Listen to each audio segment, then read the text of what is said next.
वर्ष सारा मिलुथिबा परिबा मध्यरे अमृतभंडा हेउछि गोटिए जेउथिरे मिनरल्स विटामिन प्रोटीन भरपूर मात्रा रे रही थाए। कंचा अमृतभंडा रे vitamin A C B E potassium magnesium प्रचुर मात्रा रे रही थाए। आ समस्त रोग पाई पाचिला भंडा हेउ किंबा कंचा भंडा बेस उपकारी होई थाए। तबे चलंतु आजिर वीडियो रे मु आपनको कहबी अमृतभंडा खाइबार उपकारिता संपर्क रे। अमृतभंडा रे विटामिन सी एवं ए मिली थाए। विटामिन ए आखिर दृष्टिशक्ति बढ़ाइबारे साहाय्य करि थाए। तबे विटामिन सी रो अभाव थिले आखिरे अनेक समस्या देखा देई थाए। आ अमृतभंडा खाइबा नारी मानक पई बहुत उपकारी होई थाए।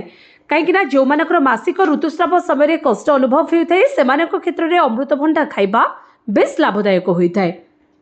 महिला माने प्रत्येक दिन कंचा अमृतभंडा खाइबा द्वारा मासिक ऋतुस्राव समय कष्ट कम होई थाए। से भली जदि आपणकर गैस्ट्रिक हजम न हेबा समस्या रही थाए तेबे अमृतभंडा निश्चित भाव में खातु। यह खाइबा द्वारा आपणक पाचन क्रिया मजबूत होई थाए। या सहित जदि आपणकर कोलेस्ट्रॉल बढ़ी जाइछि तेबे आपण पाचिला अमृतभंडा को खाली पेट रे खाइ परिबे। यह खराब कोलेस्ट्रॉल को मध्य कम करि थाए। अमृतभंडा रे पोटासियम अधिक मात्रा रे रही थाए जेउथिरे ब्लड प्रेशर नियंत्रण रही थाए। से भली अमृतभंडा आपणक शरीर डिटॉक्स होई जाय।